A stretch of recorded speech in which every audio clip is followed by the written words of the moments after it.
this morning, I just hello friends, welcome Some of back these to people my just getting channel. fired. If you're They're more just into getting life and fired and subscribe, sharing the and the videos experiences of videos losing that their are always jobs and relevant and more letting profound people and more know how informative than even the crappy their videos that lives we are have now on since channel. they've lost their jobs. And some of these people just getting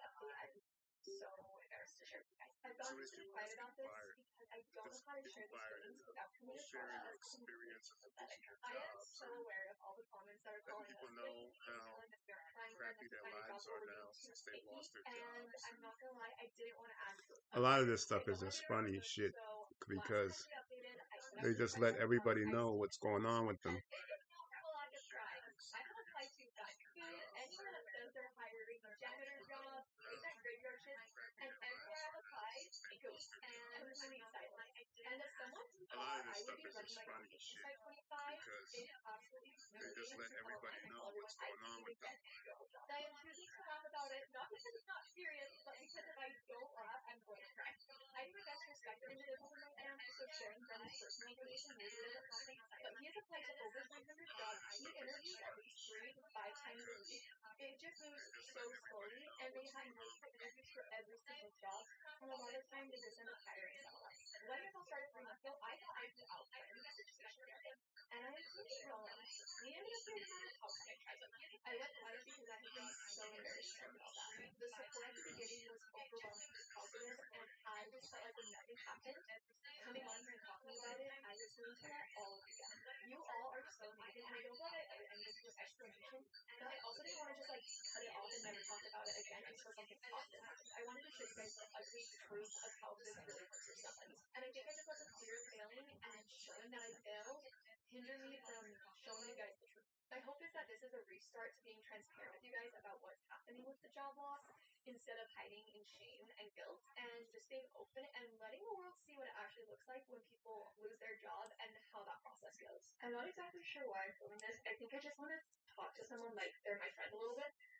stuff is just funny shit because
The truth is, I'm not even sure if I'm going to post this, but as of this morning, I just got fired.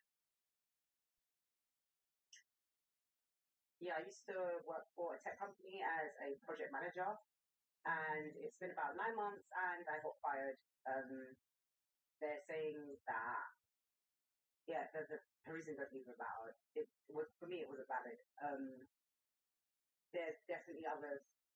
I don't know, but here I am, and the freelancing is making more sense. I said it was risky to have a 9 to 5, and now I am in the position where I didn't want to be.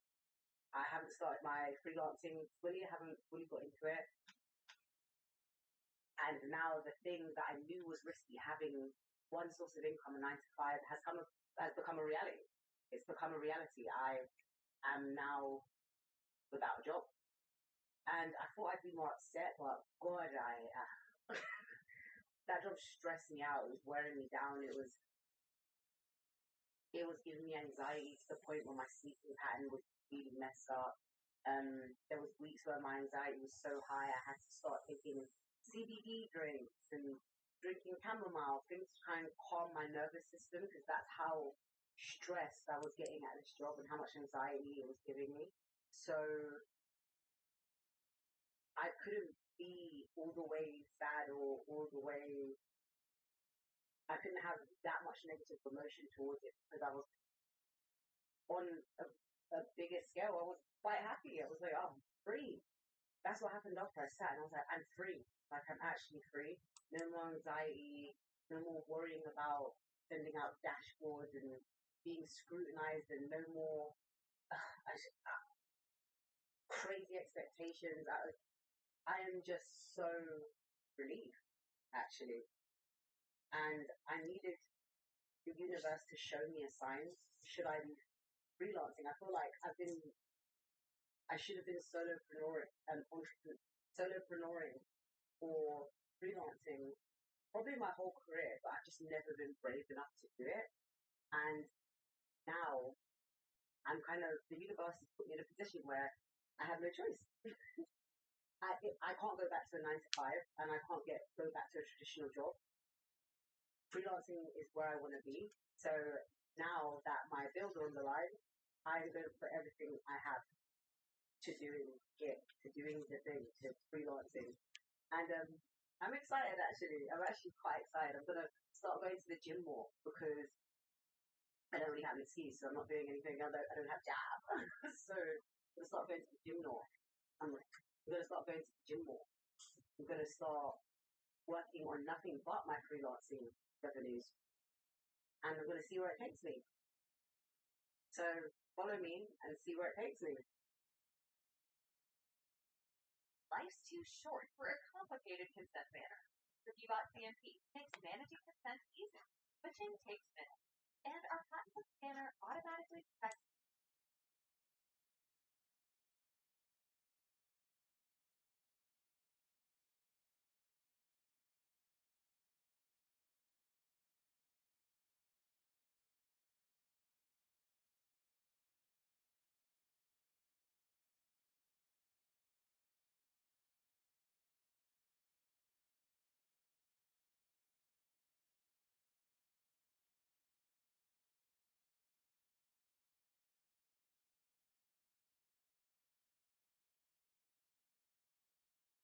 talk about why I got fired from Chile.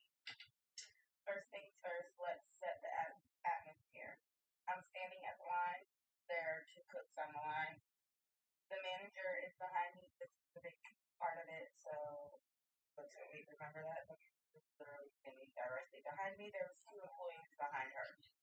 So now I have 2 guests that walk in. They sit at the bar. They order food. They order drinks. They wanted extra sauce for their food. I go and get the ranch that the lady asked for, no problem.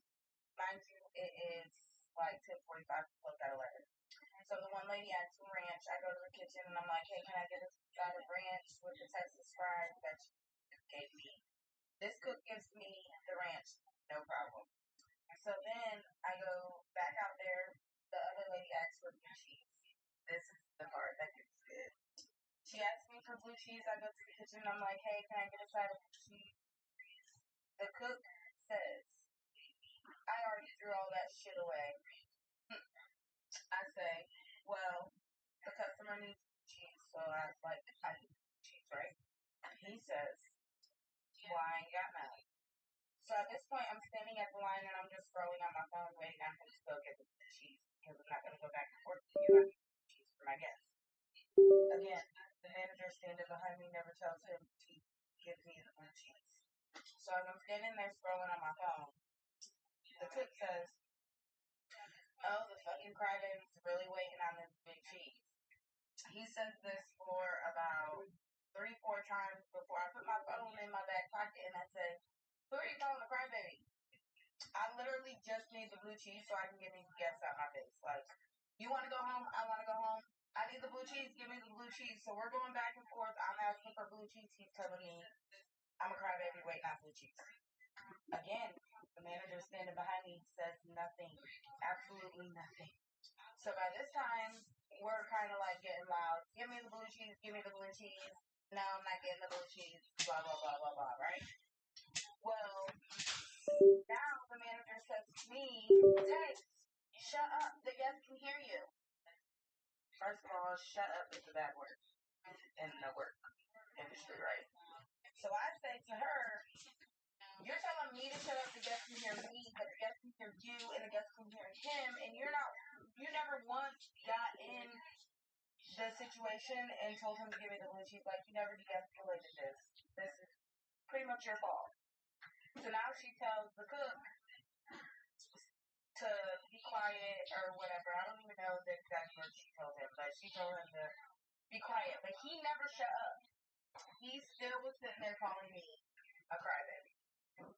So at this point, he gets the blue cheese and he literally like launches at me through the line.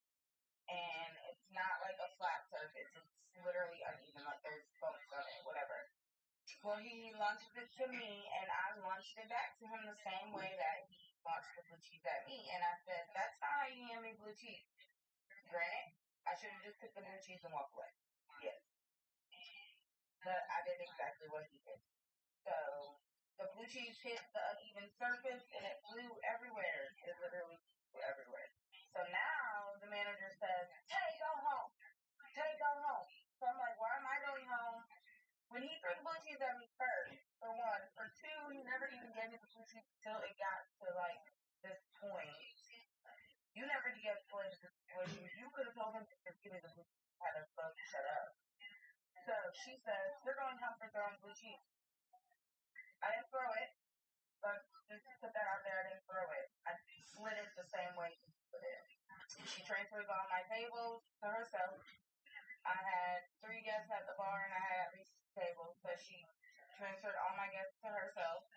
I had no idea what happened with my tips from those guests, if I even got one. She clocked me out, told me to go home. So I leave. I immediately call my general manager, well, this acting general manager, because my general manager was on leave for a surgery. And I'm like telling her, explaining to her what happened, and she's like, well, we don't know what's going to happen to y'all. You have to contact member relations, which is our corporate, our HR. So I'm like, that's kind of bullshit, right? When we could get a write up and go back to work. So the next day, I go up there and I contact corporate. I wait for corporate to call. Technically, I am suspended, so I can't go back to work until corporate calls me. 4 or 5 days go by. Corporate finally calls me. I give them my side of the story, and they tell me if you're still on the schedule, which I was. For these 4 or 5 days, I was on the schedule, but couldn't go to work, so they just covered my shift. Corporate told me if I was on the schedule that I should go to work, right? Because if not, they can give me a no-call, no-show. So I tell them this, and they're like, well, the regional manager will be here tomorrow to talk to you, so you come in tomorrow and talk to the regional manager, and then you come in at 4 for work. So I go in that next morning, I talk to the regional manager, we have this whole 30-minute conversation about what happened and what is going to happen, and then 2 hours later, he calls me and tells me that I'm terminated. So, yeah, that is the reason I got fired from Chili's. Long story short, went to work, and then last week I told them on the Wednesday because I had a scan for baby, and then today I go in, they're like, oh, I signed in everything to the class, so I from school. And they were like, oh, you're here? I was like, yeah. And they were like, oh, yeah, you did laid off because I'm pregnant and the job requires like 3 tables chairs. I think that's a sorry excuse, but okay. I just had a grace thing. Honestly, I didn't want to be there anyway, if I'm being honest. I took a grace thing that 13 weeks pregnant. What are we gonna do? I got something uncomfortable, but you know, yeah. But you know what? Yeah, I believe it's because I complain and whatnot, but God has a plan. God knows I'm sick of working in schools anyway. Tired of it. I'm sick of it. Respectfully, love the kid, but I'm just so over it at this point. So here's the slash marks. Pregnancy, we love. Yeah. So I'm thinking to just do content creating, guys. My partner support me because realistically, what am I gonna do now? You know, and I'm shouting a lot more. I don't think employees would love to take me on because I'll be thinking, I need to pay on maternity. So that's nice. So yeah, bit lost. To be fair, career-wise, I do not know what I'm doing, but do you know what? Yeah, we'll make it work. Stay positive. I'm gonna make it work. But then I do content creating. See how that goes. Lifestyle, baby stuff, mom stuff, bit of music maybe, stuff I used to do. Yeah, I don't know, I'll figure it out, but just thought I'd share that little bit of a life update. On the right on TikTok, a lot of people got laid off during them being pregnant as well, so guess I'm not the only one. So I'm not gonna sit here and have a pity party. I'm gonna just figure out. Imagine working for years, you wake up every morning, you go to work, you pay your bills, buy groceries, and you take care of your family. Then one day everything changes. You get a call, and suddenly you are told your job is gone. Now you're sitting at home wondering how you are going to pay your rent, the lights on, and even buy groceries. This is the reality many people are facing right now. And the scary part is that losing a job today can quickly turn into financial impact because everything is expensive. Grocery is expensive, rent is expensive, electricity is expensive, and many families were already struggling before the layoffs happened. So imagine losing a paycheck on top of all of that. For some people, groceries has completely changed. They are walking through the store looking for supplies and putting things back. They are choosing cheaper food. They are skipping snacks. They are buying less meat. Some are cutting their meals down just to make the food last long. And when you have children depending on you, that pressure becomes even worse because the children don't understand layoffs. They don't understand that the company was cutting costs. They don't understand that hundreds of workers were let go. They just know that they are hungry, and that's what makes the situation so heartbreaking. And finding another job isn't always happening quickly. Some people thought, okay, I lost my job, I will just apply somewhere else. Then they started applying 10 applications, 20 applications, 50 applications, sometimes even 100, and still nothing. Maybe they get automatic rejections email, maybe they get an interview and never hear back, or maybe nobody responds at all. Meanwhile, the people, the renter doesn't stop asking for rent because you lost the job. The grocery store doesn't lower the prices because you are unemployed. Your car payment doesn't disappear. Your children still need food. Your family is doing basic stuff. And this is why so many people are scared right now. A person can go from having a good salary to worrying about buying bread, milk, eggs, and chicken. Suddenly, sometimes life changes very quickly. You can have a career today and maybe unemployed tomorrow. You can have savings today and then disappear after months will appear. Especially when your basic monthly expenses are already high. And I think this should be a wake-up call for everybody. If you currently have a job, don't assume that paycheck is guaranteed forever. Save something if you can, even if it's small. Try to reduce and never reduce. Build another thing about another way to make money when your main income disappears. Because only time that you secure until the day it is. And if you have already been let I've been living in my car with my two cats for 7 months, and I'm trying to figure out how to get out of that situation. I live in my car because the cost of living in America is just too high. So what are we doing? Are we just quitting our jobs, living off the government now, or what?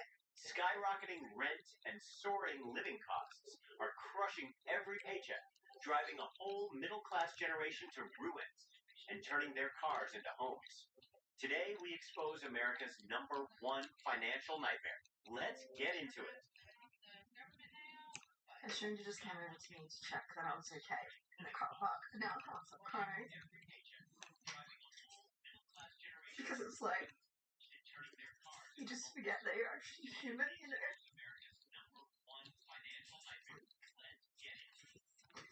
And someone treats you like you're human.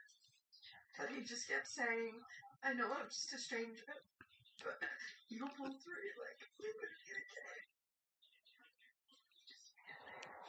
my name is Tyler, and because of the out of control inflation that we're having in our country right now, and rent prices being over $1,500 a month, I have been outpriced at the rental market, and I live here in my car full time, and I wanted to give you a brief tour. So starting with the bed here, it is a 3-inch memory foam mattress topper. Super comfortable. I have about 4 layers of blankets, which keeps me warm, especially right now we've got 20-degree weather at night, so it's pretty cold. Moving over here, I have my cooler. I've had a few people tell me I'm not supposed to have this cooler because I live in my car, but it actually was a birthday gift last year for my 30th birthday, and I just can't part with it. I absolutely love it. Keeps all my food cold and fresh for days. I absolutely just adore this cooler, so I'm not going to get rid of it. And in the back there, you can see I have 2 really comfortable pillows. There's something really strange about calling this cozy setup. It does look comfortable for what it is, but he's still sleeping in a car because rent cost $1,500. We've gotten to a point where people are learning how to make homelessness feel homey instead of being able to afford an actual home. So let me get this straight. We can't afford rent because rent prices are increasing so much to push us out to buy a home. But the interest rate is so high, you can't buy a home, and also you're not going to get funded for a home because of your debt to income ratio. So then what? And then homelessness or houselessness is becoming criminalized. So then what? I don't understand. And this is exactly why more and more middle-class Americans are ending up living in their cars. When rent is out of reach, buying a home is out of reach, and even qualifying for a mortgage feels impossible, people start looking for the only shelter they can still afford. You have no idea how many people have to sleep in their cars and still show up to work with you the next day. Please just be kind to people, because in this economy we're currently in, it's something like we haven't seen since the Great Depression era. And it's a weird economy because we have the technology, so it feels like we're not doing bad. But when you actually look at the numbers, especially for people with kids mainly, see, I don't have any kids, so I'm able to actually do pretty good for myself. But be kind to people, especially the people with kids, because the inflation is so high, everything's unaffordable. It's whole families sleeping in minivans right now. That's almost the normal, believe it or not. So just remember that you never know what somebody next to you is going through, and you never know what you're going to be going through. So always have gratitude for what you have now, whether that's a car roof, whether that's a van roof, whether that's a house roof, or just a tent roof, or, even not even having any roof, just having your health. Just please keep it on the forefront of your mind that having gratitude and being kind goes a long way. The craziest part is that if he hadn't said anything, you'd probably never know. That's how hidden this struggle has become for so many working people. I've been living in my car with my 2 cats for 7 months, and I'm trying to figure out how to get out of that situation, but I don't really know what I can do. If the average price of an apartment is around $1,600 and you need to make 3 times the rent in order to be approved for an apartment, you have to make $4,800 a month, or at least $30 an hour. That's not happening right now. So I don't really know how I can get an apartment unless I can find a really well-paying job. I've been working a seasonal job that definitely doesn't pay $30 an hour, with hopes that I could save up enough money and then move to a city I'd like to live in, and find a landlord that might take pity on my soul and sign me to a lease even if I don't make the exact amount of income. But I just don't even know if that will actually be possible. I have a friend that can give me a serving job in California, but that's not guaranteed income, and everything I've tried to research says that servers have to have several months' worth of income or bank deposits stacked up before they can consider being approved for an apartment. So I don't really know what to do, because California is also a lot harder to overnight park. So I don't even know if I can go down there and live in my car and work to build up income in order to be approved for an apartment. I don't really have a co-signer. I don't really know what I can do. So if anybody has advice, please let me know, because I'd like to give my little 2 cats homes.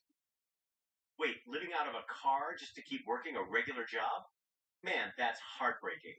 We're watching the entire middle class quietly slide straight into survival mode. Your girl is freezing. Normally I just put on a hoodie and I have my t-shirt blanket that I use to sleep in, and I've been okay. If I wake up cold, I normally just turn the heat on in the car for like 5 minutes, turn it off, go back to sleep. But it is 50 degrees outside. And my hair is still wet because I washed it after I went to the gym. So we're pulling out the 20 degree sleeper bag.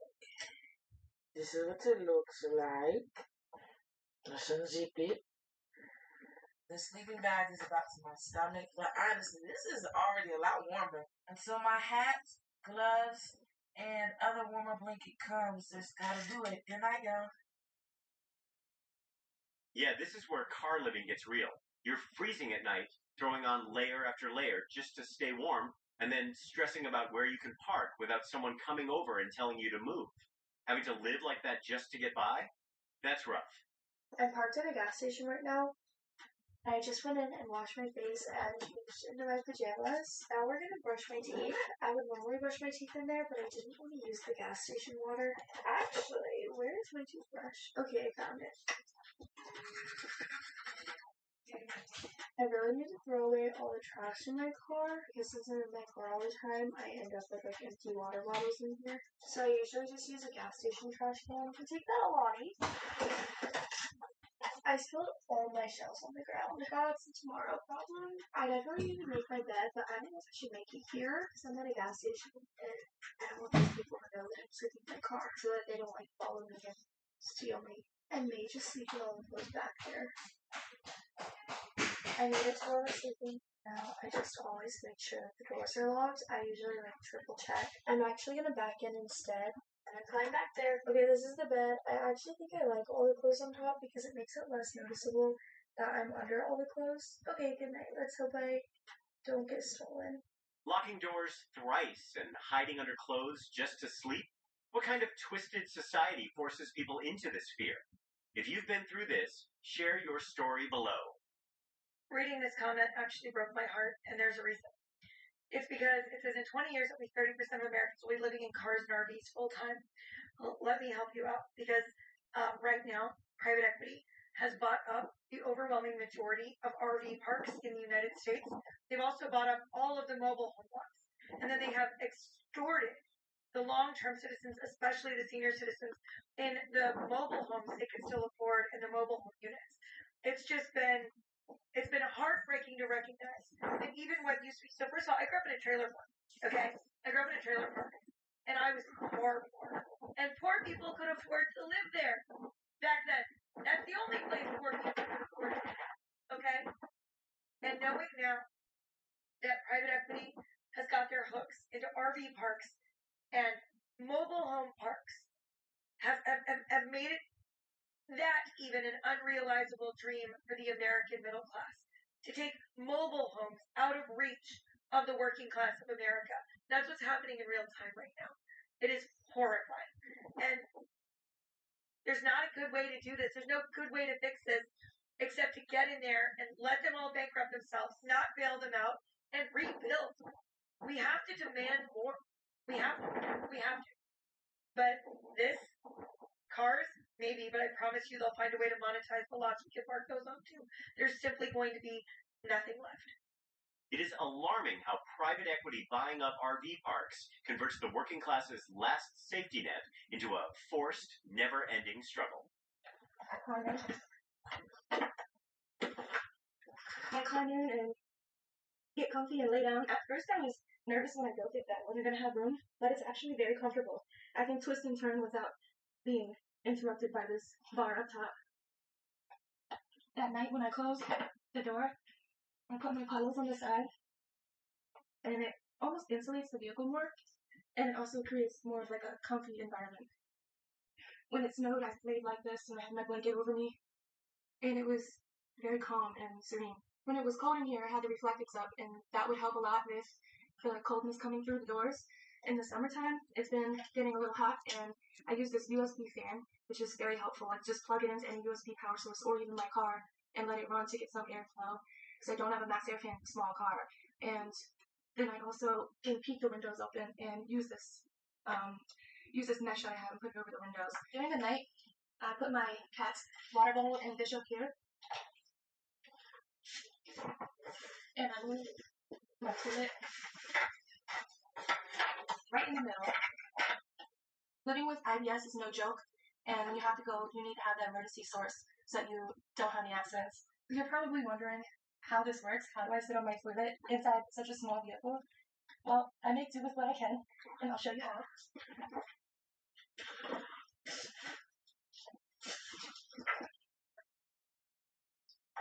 Just like that. I can't sit up all the way, but it's not strenuous in any type of way. I just do what I gotta do, put my hands out without knocking my light off, and tie up the bag and throw it away. I really couldn't do it. Living in a car and trying to fit your whole existence into a back seat is exhausting, not to mention all the daily struggles. It's wild that insane rent prices are forcing people to live like this. Hey, I'm homeless. I live in my car, and I'm going to show you how I get ready for bed when it's cold outside. I think it's supposed to dip down into, like, the teens tonight, like 19 degrees or something like that. So first order of business is to warm this car up before I get all snug as a bug in my bed. So right now I have the car running with the heater going, and I'll do that for about 10 to 15 minutes. And I put my privacy curtains up on my front windows. This is what they look like. I don't know if you can see it close, but basically they have little clips that clip in here, and then I tie up here in the middle. And here's what my front windshield cover looks like. It's just one of these little doohickeys. And I always put my pillow up here in the front with me while I'm heating up my car so it gets nice and warm because I hate sleeping on a nice cold pillow. And I put my back window covers on. I have to get out of the car and do that. They're these little, like, screen type ones. I guess they're like, I don't know, they're breathable. They just slide over the glass. It's a better idea, but they just slide on. So, like that. Honestly, everything looks so practiced, but that's exactly what breaks my heart. Nobody has a routine down like that unless they're forced to repeat it night after night. I live in my car because the cost of living in America is just too high. So I do questions like this, like what am I going to do if my car busts? Which I feel like is a weird way of phrasing that.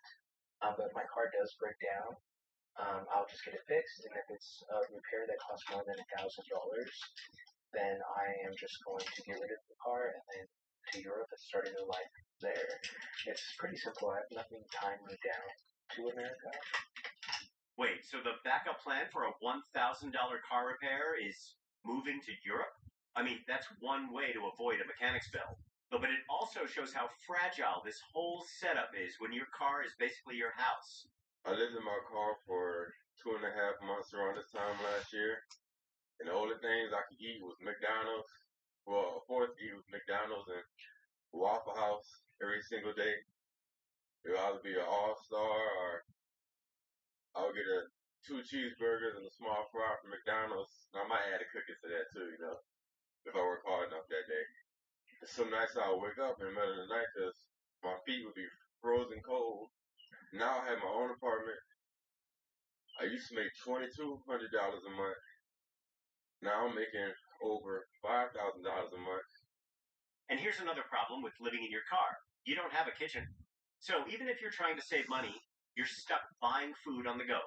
Waffle House and McDonald's used to be the cheap options. But when a basic sausage, egg, and cheese is already around $7.50, that cheap meal adds up pretty fast.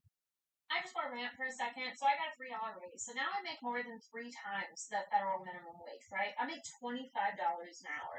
Minimum wage is $7.25 an hour.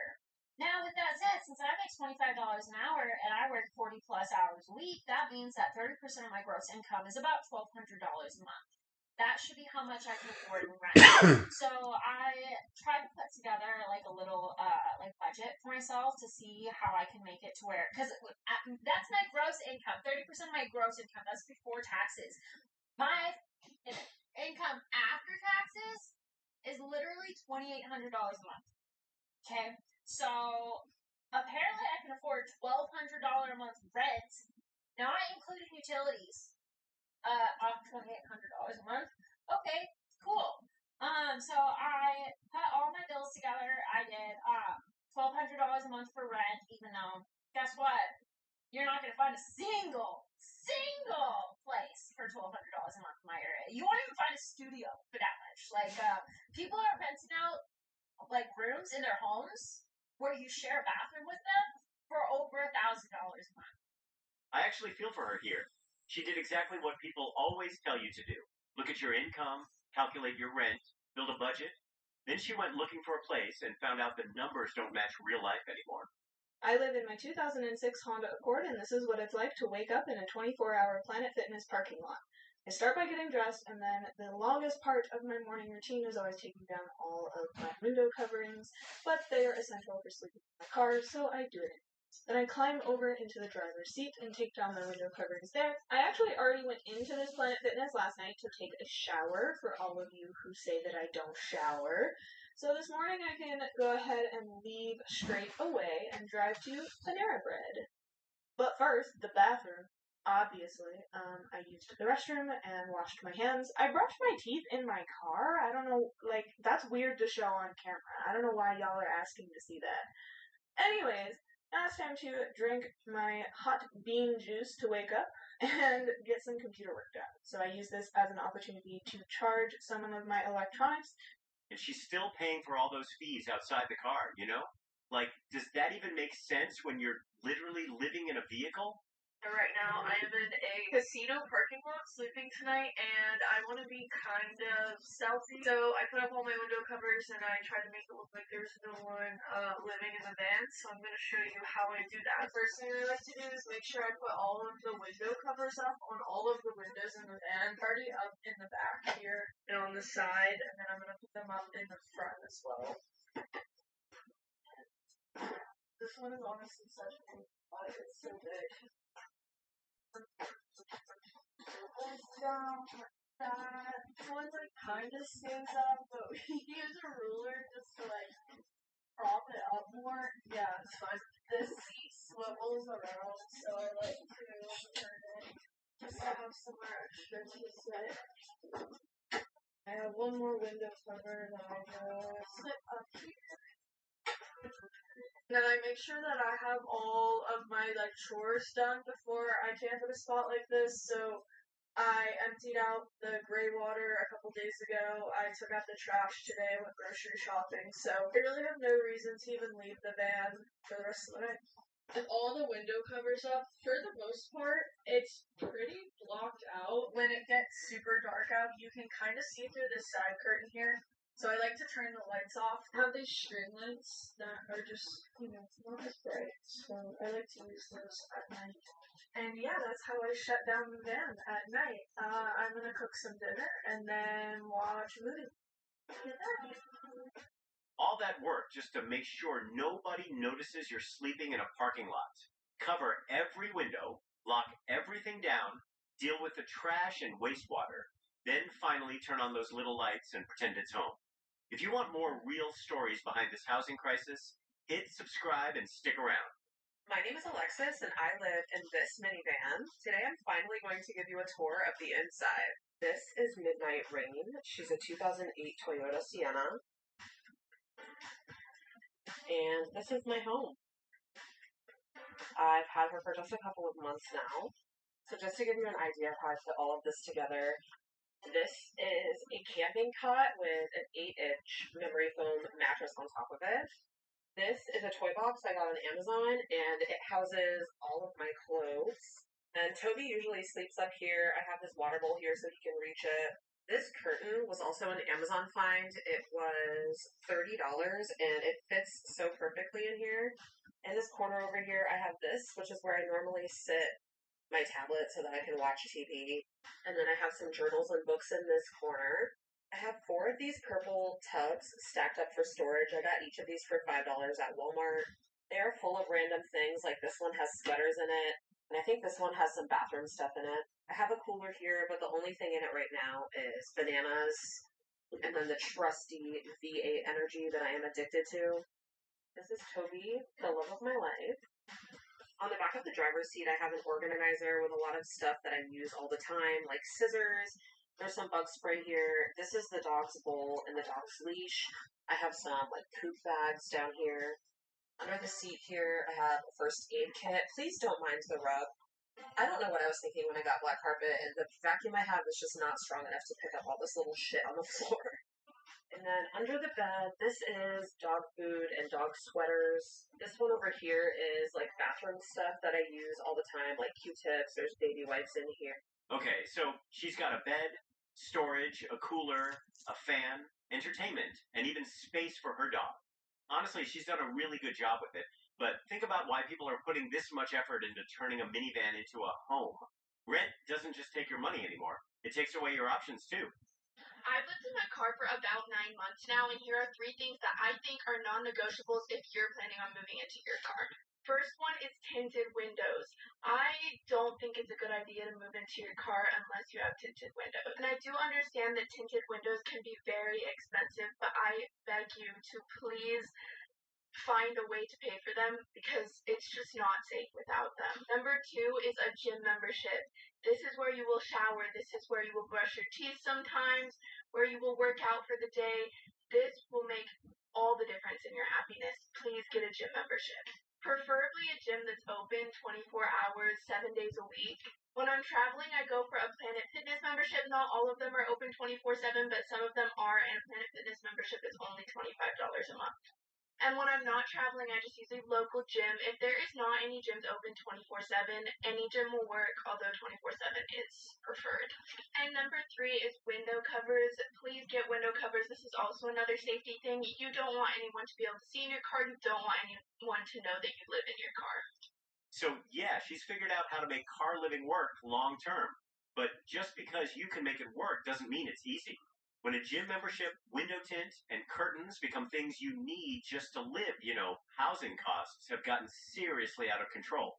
I live in my car. I'm stuck in South Carolina. This is update number 5 or 6, but I have an alternator that is draining my battery apparently. But the thing is, if I keep an auto zone every hour on my way home, if possible, to check the battery percentage and then I can charge it before I leave and keep charging it on my drive, do you guys think that I'll make it to Virginia to where I can get my alternator for just $400?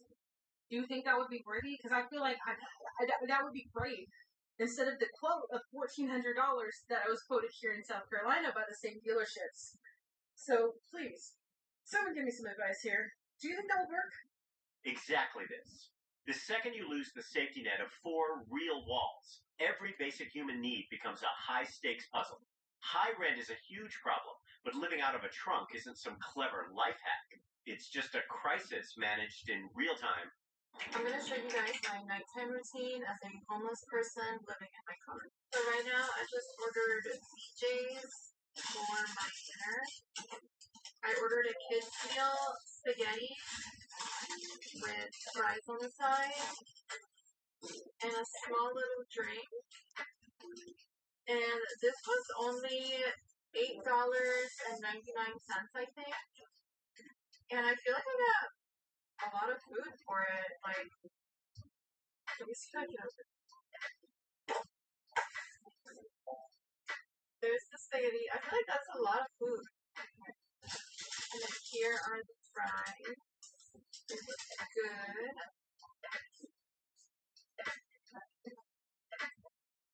There we go. Okay, so let's try the spaghetti.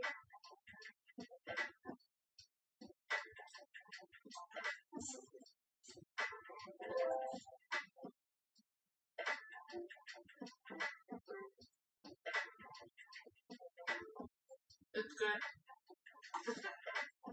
So I forgot to mention this, but another reason why I got that hotel room last night was because I actually got, the night before that, I got a knock on my door, and it was one of the security guards letting me know, like, hey, you can't park here, you can't stay here, this is private property, you need to go. And when I tell you that was literally one of the scariest things I've ever had to experience, like, I thought I was in trouble. Like, I thought I was going to get arrested. Mind you, this was at 3 o'clock in the morning. So, I had to find another place to sleep, to park at 3 o'clock in the morning without looking sketchy. I don't know, it was scary. Like, you guys have no idea how grateful I am for you guys. And, like, the people that sent me money through Venmo, like, if you hadn't sent me money through Venmo, I wouldn't have been able to afford, that hotel room last night. So, thank you so much for that. I get why she's trying to make this work, but the anxiety at the end is a huge warning sign. If you're constantly worried about getting spotted, kicked out, or having nowhere to go next, that's not just a cheap housing option. That's a lifestyle built around avoiding problems. They did something a little bit insane. At least my family thinks it's insane. I packed up all of my stuff into a storage unit about a week and a half ago, 10 days ago, and I've been living in my car. I know.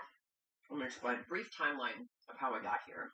So, I was in San Diego, was living there for a few years, and the cost of living was just insane. I wanted to be back in Washington. I wanted to be back closer to family. I got some friends in the area too, and I just missed Pacific Northwest. So I moved up here, was on the boat for like 7-8 months, and then it came time to move into an apartment, and I felt like I couldn't do it. I felt like I could not do it. The idea of signing another year lease to spend $1,600, $1,700, sometimes $1,800 a month for a one-bedroom apartment, it was, no, I refused. I was like, I cannot do this. Like, it felt so in opposition to who I was. Like, I did not want to give this bullshit management company that has a monopoly over this entire area, so you have to lease through them. And they have horrible reviews of the way that they treated their tenants and screwed their tenants out of their deposits for no reason. There's just like, there's a ton of Reddit posts about this company. And I was like, dude, no, like, I'm not doing this. And so I ended up having to do a lease takeover for 3 months because I just had to get off the boat because work had to be done on it and my parents had to take off and move on to it. And so I did the lease takeover and I spent 3 months in this apartment. And I was miserable the entire time because I was like, dude, I am spending, I think it was like around $1,500 a month with like Wi-Fi and, oh no, it was probably about $1,550 with Wi-Fi and electricity and everything, trash, all that. So I was spending almost $1,600 a month, and the idea of doing that for another year was just too painful. And I said, I'm not doing this. Like, I refuse. I refuse. Nearly $1,600 a month for an apartment pushed her into a Subaru. That's the part that gets me. She's not saying she can't work. She's saying the cost of keeping a normal home no longer makes sense for her. I have a lot of debt, and I am currently living out of my leased car. I just threw a mad lease and just okay. Yeah. So you're currently homeless. Yeah, currently homeless. Okay. Yeah. I'm sorry. Nah, yeah, it's okay. Well, how long have you been? It's only like it's only been like 3 weeks. Wow, what happened 3 weeks ago? So what happened 3 weeks ago is the guys whose room I was renting out, he ended up selling his property and kicked me out. And because I have no saved money, I couldn't even afford a down payment for another place. This is what a lot of people miss when they look at the middle class and assume everything is fine. You can have a job, pay your rent on time, and still have almost nothing left in savings. Then your landlord sells the property, an unexpected expense hits, and suddenly you're sleeping in your car. That's how fast things can fall apart. If you think more people need to see how quickly things can go south, hit like and share this video. I live in my CRV, and this is how I make money. When it's time to relocate, I usually apply for caregiving positions because they're always hiring. I don't need a CNA certificate. They're pretty flexible. I can work either morning or evening. What's convenient about working in assisted living facilities? They always have fridges, which means I can freeze bottles for my cooler. I can take a quick shower if I have to in their vacant rooms. And I get free food. My nephew and his 2 kids are here for the weekend, and they just left to go to the community pool where I live, and I can't do that. It's way too freaking hot. So I'm just staying here at the house. And then later tonight, we're going to medieval times. I've lived in Dallas now for more than half my life, and I've never been to medieval times. So we're really excited. It's going to be fantastic. Here is my question. How do you afford children? Young families, I'm so sorry. Like, I'm so freaking sorry. There are things in Dallas that we want to do, but we don't want to spend $200 to $300 a day to entertain these kids. Now, we did something last night that's free. The kids love it. We go there every time they come to town, and that is we go to Founders Plaza at DFW Airport and watch the planes fly in. And it's always busy. There's always families there. It's a wonderful thing. After we're done at Medieval Times, we're going to go to Clyde Warren Park and let them do the water play at the park. I've never been there when it's lit up at night, and so I thought, ooh, that'll be really fun. They've never done that. But there were other things we wanted to do today. Like, we thought about taking them to Meow Wolf. I've been to Meow Wolf I did the one in Santa Fe, but I haven't done the one here at Grapevine Mills. And we got online, and it's just not worth it. It was going to be like $180 for the four of us to go do something that doesn't even take an hour. And it's not like, yeah, I could pay for it, but like, I don't want to spend almost $200 to go do something that's over in an hour. It's so flippin' expensive to have kids. I have kids. I have two grown children, right? So I have been through those years of being a young parent, and you're trying to, like, it's summer and you want to have fun with them, and of course we're doing fun things, but like, you have to make choices because everything is out of control. It's outrageous, just the price of things. I don't know how people do it. And I think the other thing is his daughter is 11, his son is 6, and I'm tired. I think I'm like this little old lady at this point. I don't know, but like, we went all day yesterday, and we had a great day. We went to the park. That's free. We went to Denton down on the square and had lunch at Cartwright's, and there's a vintage candy store there called Atomic Candy that they love to go to. We did that, right? So bought some candy. That was fun. We came back to the house, and then we left there and went to dinner, and then we went bowling. We went bowling, and it was almost $100 for us to bowl for an hour. I'm so sorry. I'm so sorry. I'm so sorry. My heart goes out to you because it's brutal. It really is. And I hate it. I hate that that's the case, that things are so expensive. And yeah, anyways, there you go. That's it. That's my question. How are you parents doing it? How are you affording to give your kids experiences when everything is so dang expensive? I still can't wrap my head around this. 9 months living in a car, sharing survival hacks like gym passes? That hits me like a ton of bricks. I work 80 plus hours at my full-time job. I DoorDash, I Spark, and I just got hired for another part-time job. And it still ain't enough. Like, what do I do now? Let's be real here for a minute. How are the average working Americans just surviving the economy right now? Because let me tell you, my electric bill that is due tomorrow was $1,075. Yes, you heard that right. $1,075 for 28 days. And before you come at me and say that I need to go on a budget and yada, yada, yada, no, I'm not doing a budget plan, because what happens with a budget? Eventually, the money that you didn't pay towards your electric bill from the budget, you have to pay back to the electric company. So I would rather have a variable bill each month and just pay it than be stuck on a ridiculous budget. And if we think it's bad now, it's only about to get worse. You know, she is completely right. You can cut corners all you want, but at the end of the day, that massive power bill still has to get paid. If you ever wonder who's doing van life, just look at the way that they're parked. As you can see, they park heading out just in case there's an emergency.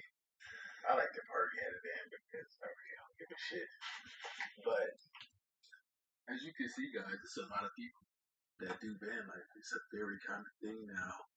Ever since the mortgage rates went up, the inflation rates went up, and some of us just work jobs that we don't want to make that commute all the way home from our jobs because it just don't make sense. And also, there's even more vans in this same lot So this is a thing that's not looking like it's going away anytime soon. And I just wanted to show you guys proof of that. This isn't as uncommon as you may think. And here's Exhibit A. And I see people that was moving around in both these vehicles as well. And here's even another one up here. And there's even more behind me. So with that being said, guys, make sure you invest in a good vehicle so you never know when you're a van life. If you're a fellow van lifer, make sure you like, share, and repost this. And thanks for watching this video. A whole parking lot filled with people sleeping in their cars should tell you something. This isn't just about van life anymore. It's about what happens when housing gets too expensive and your paycheck can't keep up.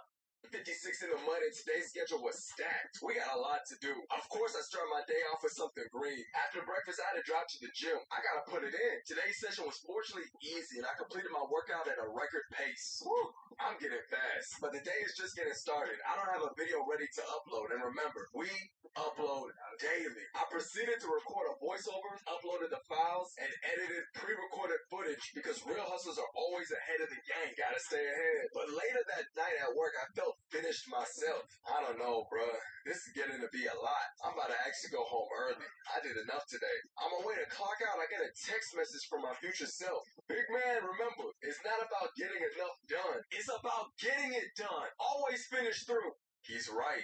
I can't just go home early. Who cares if I've been working since I woke up? I need to finish what I started. And that's dominating today. I proceeded to get hype in the men's room. Then I went back and finished my shift. Don't let inflation and soaring prices squeeze your future until there's no way out. Always build a financial safety net before it's too late. Hit subscribe to never miss the most shocking economic realities, and see you in the next video. Why is everything so damn expensive? And like, why do I have to pay rent? And why is rent so high? I just need somebody else to tell me that they're living paycheck to paycheck. What happens when an ordinary salary can no longer cover a basic lifestyle? That's the harsh reality millions are facing. Join me as we strip bare this brutal truth. I'm about to lose everything, and I don't know what else to do besides come up here and vent because I'm at wit's end. For like over half a year, maybe a year now, I have been struggling to pay all my bills on time. And when I first moved into this apartment 5 years ago, that wasn't an issue at all. When it comes to monthly bills in general, my bills aren't as high as a lot of people who I know are struggling and making it happen. So I feel ashamed sometimes as a man or as a person that I can't come up with the bills. It's frustrating. So many people were sold a familiar vision. Just go to school, secure a stable job, and everything will fall into place. Yet the brutal reality is that today, many hardworking individuals do everything right and still struggle day in and day out just to stay afloat. The problem isn't always rooted in poor decisions. It is simply because the cost of living is climbing faster than income growth. Why is gas $5 a gallon? And like, why do I have to pay rent? And why is rent so high? Why do I have to drive my car and get the gas that I have to get to go to the job that I have to pay for rent? Why do I have to do all of that stuff? And why are you making it so expensive to do it? I don't even want to get out and pump my gas. It feels like getting out and just knowing someone's gonna stab you. Why do you need to get out? This is beginning. This is the beginning of life. What am I supposed to do forever? I have to get a horse.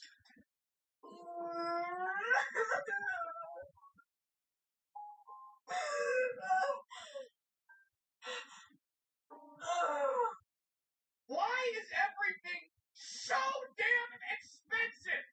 4 years ago, my rent was $1,200 a month at a luxury apartment complex. It is now $2,100, not even including utilities. I went to the grocery store yesterday, right, and got 3 bags of chips, some ground turkey, and some vegetables, and it was $67. What?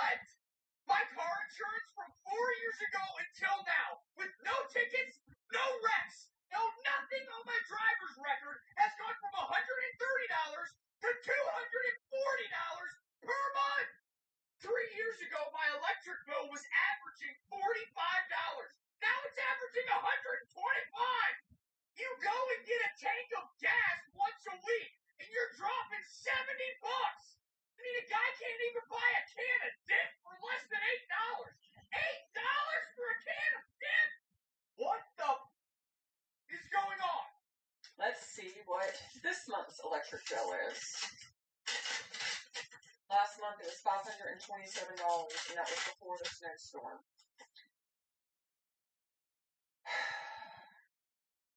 $626.05.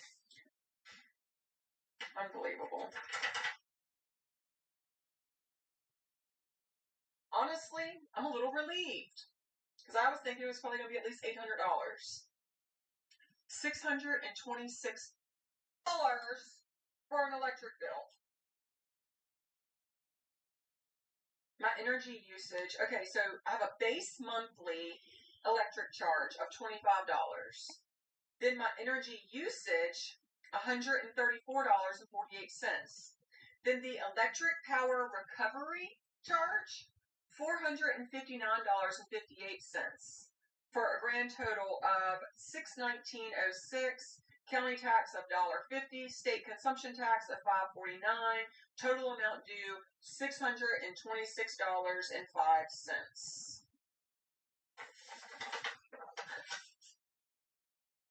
That's ridiculous.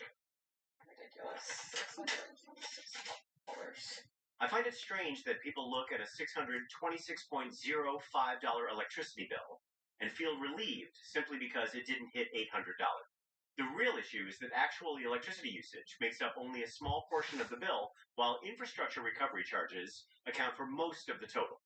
At that point, it feels like consumers are footing the bill for the utility company's operating costs instead of just paying for the power they use. I'll be living with my parents until I'm well on a good salary. Like, I'll be probably living with them for the next 6 years or so, I'd say, the way things are going.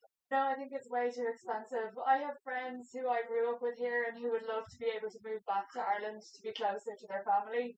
I'm in my 40s, my friends are around the same age, and our parents are getting older, and it's just heartbreaking. I pay $1,600 a month, and that's about half of my salary.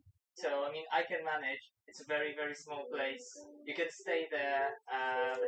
There's no really hope for saving up money for a mortgage. I think it's been unaffordable for a long time. It's just gone ridiculous now. It's not a nice place to live, and no wonder people are leaving.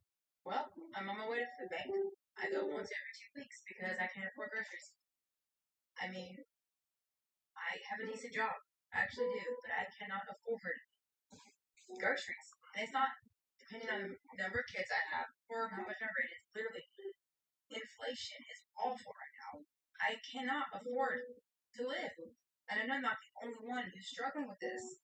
So, a quick question. How are we affording to buy clothes? I'm at a shopping center. Okay, I had to go to the Apple store to get my computer fixed. They fixed it for free. But while I was waiting for my computer to get fixed, I decided to wander around the stores. And I was thinking to myself, I could use a new pair of jeans. Like, I could treat myself to a new pair of jeans. $150 for a pair of pants. The clearance pants are $100. How are we affording to buy clothes? How are we affording to buy clothes? I went in multiple stores. Maybe I'm just out of touch. Call me a boomer if you must, but I don't feel like I'm crazy for saying that pants probably should not be $150. I just am not understanding. I need to know, like, is there somewhere else that I should be looking? I don't shop for myself very much, so I could be out of touch, but this is wild. The scary part is that people don't even question these prices anymore. They swipe the card, buy things they can't afford, and then wonder why they're trapped in debt. My dad and I were the same age when he bought the house that I grew up in. $225,000 was the price of a 4-bedroom house with 3 bathrooms, a backyard with a pool, and a beautiful front yard. That's the house I grew up in. Privileged, I know. Thank you. That house, when we moved out, was sold for $1 million. Now, I don't know if you know how math works, but that's $800,000 difference. In what universe could at me, my age, afford a house like that? Please explain. I make more money than my dad did at 25. And I can't even Sniff that, brother. So when you come on here and talk about, to be young again, to not understand how things work, no, you're old as shit, and you have no idea how things work. You're retired and get to golf every day. Good for you, brother. But don't come in here and act like you understand the same shit that we go through. Because it's not the same. Stop speaking about this like you understand anything and swing your stupid golf club. When you really look at what has happened to the housing market, it's hard to deny that things have changed dramatically. Home prices have risen so much that some properties are now being sold at prices that no longer feel realistic. And, the bigger question is, what happens to people who reach retirement without enough savings or investments? Let me know your thoughts in the comments below. Apparently everyone's leaving New Zealand. It costs too much to live here now, which is quite ironic because a lot of people actually want to leave, but they can't because they don't earn enough. But then they want to leave because they don't earn enough, but they can't because they don't earn enough. And then I saw on the news that apparently we should be thankful. We should be thankful because we live in such a beautiful country. They were saying how it's all lush and green. It doesn't mean that much if you are looking at the possibility of actually having to live out in those trees that are lush and green because you can't afford to pay your rent. Plus, it's always raining. It's just always raining. Oh, we've got such beautiful surroundings that only tourists see. There's tourists that'll fly through and they'll see all this beautiful... New Zealand is so lovely, isn't it? And then they'll meet New Zealanders and be like, have you been to the Waitomo Caves? Oh, no, I haven't. I've never been there, actually. Have you been to New World and seen the price of butter? And then you see on the news, they're also like, there's a rise of depression. So people are feeling like there's no option.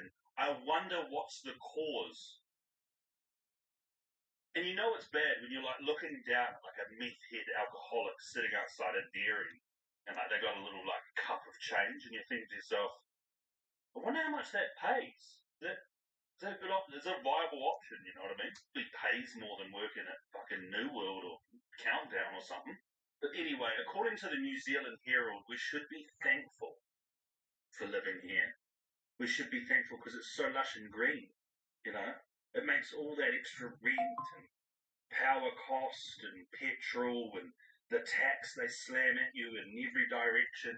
Just makes it all worthwhile when you look outside and see green trees and that, You'll hear this solution very often in Europe, moving to places with a more affordable cost of living. But the catch is that when too many people flock there, prices start to climb. As a result, we just keep falling into a vicious cycle of running away from high costs, a game of cat and mouse with no end in sight. I'm Canadian. I live in Ontario. I have a good job. I work full-time. My husband works full-time. Even with money that we make, it's absolutely flabbergasting the cost of living right now. You literally cannot leave your house without spending $200-300. You go to the grocery store, getting anything basic is so much money. You just want to feed your kids healthy. It's so much money. Serious question, what is our monthly grocery budget? Because, this is the first, month of me living on my own, paying for all my groceries and all of that. Honestly, when people tell me it takes $200 or $300 just to exist outside their house, or that $100 barely buys a few basic items at the store, I get it completely. From my point of view, the math simply doesn't add up anymore because inflation has completely distorted what everyday life costs. So living out here in Australia is crazy. Let me show you. 50 cans of Coke for $50. This block of cheese, nearly $14. $4.90 on offer for chocolate. No thanks. $7 just for some milk. How am I going to survive out here? It is wild hearing people talk about how brutally expensive life has become right now. When you walk down the supermarket aisles and see ordinary groceries priced like luxury items, you instantly realize why so many households are at a breaking point.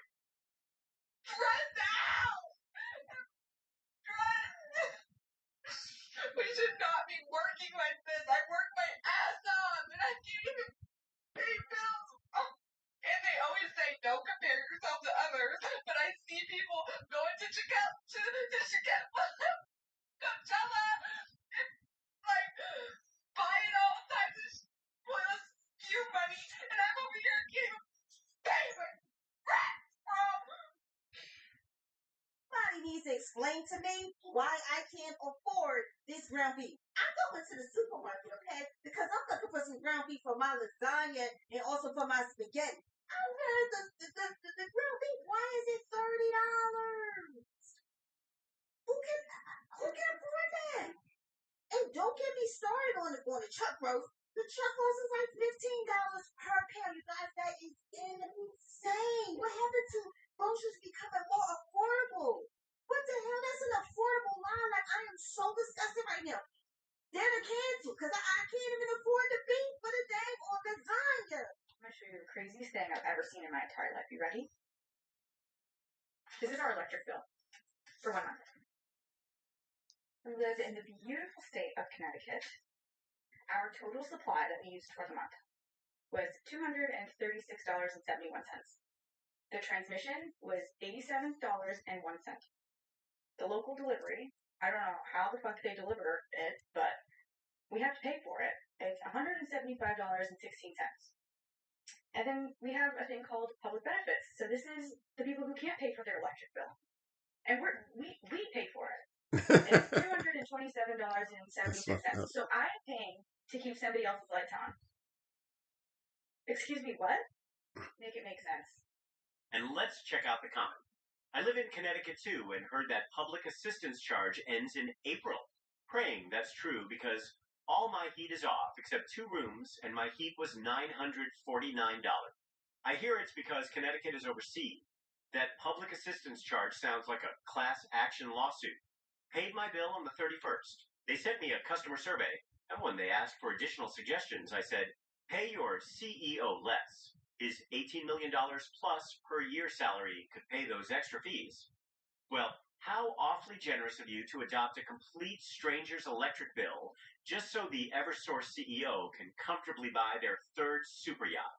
Hey, Raph, I'm a teacher and I can barely afford to pay rent with my salary. My salary bi-weekly is basically my rent minus $500. Guess how much my car is? $400. Guess how much insurance is? $100. Oh, yeah, that's right. You do the math.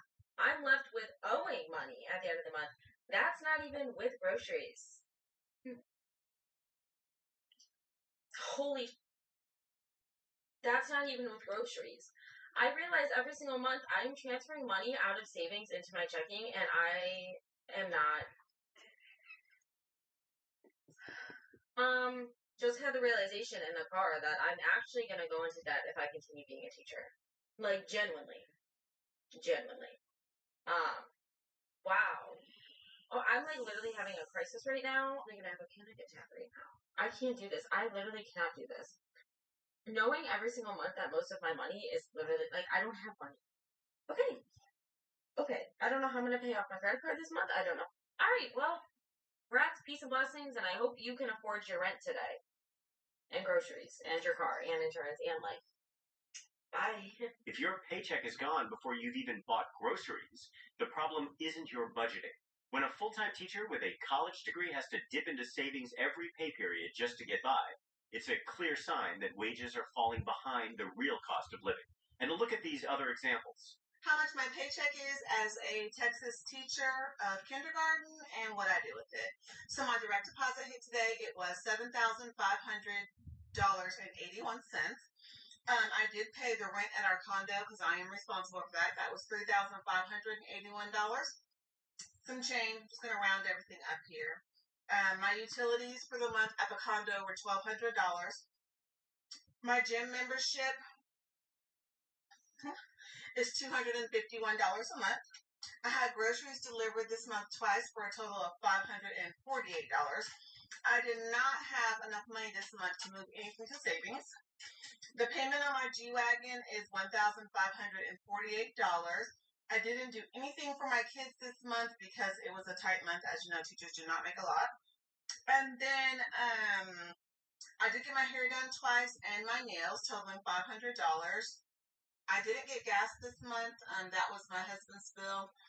After I add everything up, it was a grand total of negative $124. And that I'll borrow from a friend. I love being a teacher. These people are diabolical. $23.99 for this?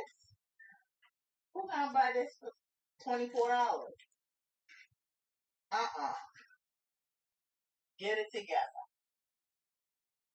Okay, can we just talk about the fact that I just spent $370 at Food Lion, and I really didn't buy. I mean, yes, the buggy was full. We're good. We're good. We are blessed. Fridge is full. Pantry is full. I bought some meat. I bought a roast. I didn't buy that much food. You know what I mean? Like what used to would, and I know I'm preaching to the choir, but what used to cost like $200, maybe $250, it was $370 something, $374, I believe, today. That is a lot of money. Okay, like we don't even have it like that. We don't even have it like that. Okay, I wasn't like buying steaks and sodas, and I was buying just food, veggies, fruit, meat. I don't really think we're gonna be able to. I don't even know. I don't even know what we're gonna do. Something has got to give. We're gonna be eating a lot of beans and taters today. The brutal reality is that food prices have exploded so aggressively that a basic restock of just vegetables and regular meat now easily costs over $300, while simple items like a pack of strawberries can run up to $9. You need to wake up and realize that the days of cheap groceries are completely dead. So you must aggressively track every single penny and radically change your shopping habits before this broken economy starves your bank account. What are your thoughts on the cost of living? Way high, very high. It's a nightmare. Like it's everything's just really, really expensive. I've got teenage daughters that probably, unless they marry very, very well, will probably never be able to afford their own home. Very, very unlikely that they won't. I think it's too expensive right now for people to buy a home. They've gone up dramatically over the last half a dozen years. Now at the point it looks like my son and other people around about the same age and older aren't going to have the funds to buy a home, and it's going to be the bank of mum and dad that comes to their saving. I mean, having family to bail you out is a huge blessing. Yet many young adults are left to fend for themselves while their parents struggle just as hard, all while housing and vehicle prices skyrocket. Prices almost never drop, so if you want to stay ahead of the curve and catch all our real-world breakdowns, hit that subscribe button right now. All right. Listen to me. The average American, they don't even realize this, but the middle class, they are currently being priced out of owning a home. I'll give you an example. There's this company called Invitation Homes. They're based here in Dallas, and they are traded on the New York Stock Exchange. Well, they recently closed on a deal where they bought 264 homes in Las Vegas. In fact, they bought nearly $1 billion worth of real estate in 2023. They bought 2,300 homes last year, with the majority being Texas, Florida, Phoenix, Las Vegas, and Los Angeles. In Texas alone last year, 28% of all transactions were from investors like this. So Congress is asking a question and passing a bill. How can one company just buy up so many homes and raise the rents on everyone? Well, this is a good question, because I also read this article that says that 6 years from now, it's estimated U.S. corporate investors, they're going to own 40% of all real estate in this country. And I feel like they're turning us into a nation of renters. I recently visited a friend of mine in Mexico City, and I realized, you know what? Property ownership, guys, it's not for everyone. The average person in that country does not have the ability to buy a home like we do here in the U.S. In other countries, it is only for the privileged. It's only for the rich. And it feels like we're going that way in this country, too. What do y'all think? Should Congress pass a bill to restrict this type of transaction to protect the American dream? Or should we allow for this for the sake of free markets and capitalism? It is genuinely terrifying. We're literally competing against Wall Street algorithms just to buy a roof over our heads. When massive investors hoard 40% of the homes, they control our rent and our future. We are watching the middle class get erased in real time. I don't know about y'all, but personally my favorite time of the month is the approximately 48 seconds where I open my bank account and there are enough funds in there for me to feel like I can breathe. And like I said, only 48 seconds, because then I have to use those funds to pay the bills that require money. And there's that. But the 48 seconds is really nice. This month it was closer to like 22.5 seconds because my quarterly taxes are due to the IRS, and also my husband's horse decided to attempt to shave her leg off with barbed wire. So there's that. But golly, it was a nice 22 seconds this morning. And if you have no idea what I'm talking about and you've never experienced this, I'm so happy for you. This last year for me has been absolutely horrible. am an entrepreneur and I have been extremely just living in actual poverty. And, you know, I've gotten through that. I lost my dog, my puppy, my baby in August. And, you know, after a really expensive surgery. And I was gonna have to leave everything and move home to Harrisburg with my dad, but I just couldn't do it. And the last minute I figured it out, and I was able to stay, and I figured it out in September, but the cycles, they keep happening, and, you know, I've been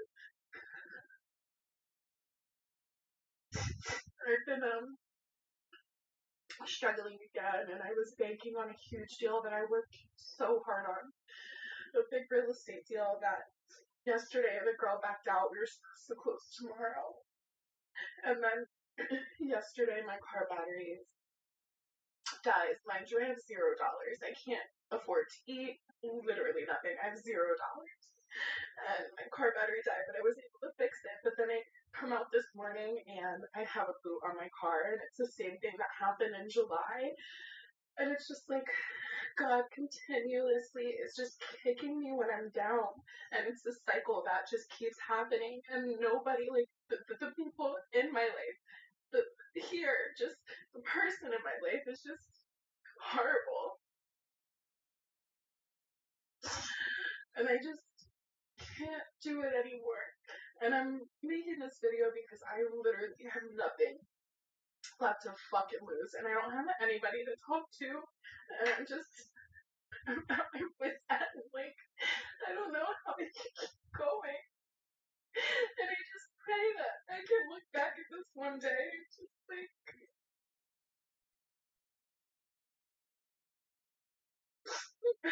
hope I have this straight. How can we afford an $80,000 house? Very simple. Over 30 years, just a trifle down payment, and a pittance of a mortgage, and 2 living parents with a pet book inside. So that clip was from Boy Meets World, and that episode aired in 1999, and I couldn't help myself, so I had to run the numbers. The show took place in Philly, and I saw that the median house price was around $80,000 in 1999. Now, according to Angle, were high school students without a job, so they couldn't qualify. But what about the median household income back then? It's $40,000. Which is about $3,300 a month, and a 3% down payment on the median house was only $2,400. So somebody in Philly in 1999 didn't even have to save 1 month's income to put a down payment on this house, and the interest rates were around 7%, just like they are today. So with principal, interest, property taxes, insurance, and private mortgage insurance, the total payment was $750 a month to get the median house in Philly, and you're making $3,300, so that's about what, 25%? So a family making $40,000 could take care of their entire mortgage in just 1 week. And then I wanted to see, well, let's just see what happened to the prices in Philadelphia, because we know the averages around the country, but let's look at Philly. $80,000 was the median price in 1999. It's now $250,000, so below the average for the nation, but the income was $40,000 for the median household. Now it's $60,000. So the housing price, even in Philly, went up over 200% in the last 25 years, but the income only went up 53%. So even in smaller cities, metro cities, no matter where we look, I don't think I have found a city in America where the housing and income was even close to keeping up. Spot on. Having $80,000 these days probably only gets you a pickup truck, let alone a house. Our lifestyle and future have been completely distorted compared to our parents' generation back then. Okay, seriously? WTF. I need somebody to make this make sense to me. So I made a video a month ago about our electric bill was $830. It made me sick to my stomach. But now, listen, our bills have been high for 15 years, anywhere between $400 and $700. We've had the electric company come out. They tell us there's no problem. There's nothing from the pole to our house. It must be something in the house. So we've replaced everything, all the appliances, new hot water tank, new dishwasher, new washer dryer, the whole bit, right? So I made a video this morning showing you guys our electric bill for the past year. It wasn't until I watched that I realized our new bill is on there. You guys, I am so sick. What a way to ruin my Monday and the whole freaking week now. So our bill was $830 last month. It's $1,253 this month. Tell me how. After we opened that bill last month for $830, we went through the house. Now we had 2 adult men that lived in the house, our sons, both move out. So nothing is running in their bedroom. Everybody says unplug everything that you're not using. Okay, so we have unplugged everything. Literally unplugged everything in the entire house that could be drawn power that we're not using. Like our everyday appliances, refrigerator, washer, dryer, stove, microwave, lamps. They're not on, but they're plugged in. So we don't watch TV. Our televisions are never on. We don't have a pool. We don't have central AC. I just don't know. I don't understand how this is possible. It went up $420 after unplugging everything. Somebody make this make sense to me. So I so badly want to do this Christmas open house and invite everybody in and see that magic for the kids and see the smiles. And there's literally no way. I cannot afford $1,253 without Christmas lights. So I don't know what we're going to do. Like, after taxes and insurance is taken out of my bill or on my check, that's like literally one of my paychecks. So one whole check for the month is going to go towards our electric bill. Like, I am sick to my stomach. I don't know what to do. Anyhow, that's my rant for Monday. Her electricity bill jumped from $830 to $1,253, even after 2 adult children moved out and power usage went down. That's not what most people expect. When your electric bill starts looking like a second rent payment, it's fair to question whether rising costs are being driven more by pricing than by actual consumption.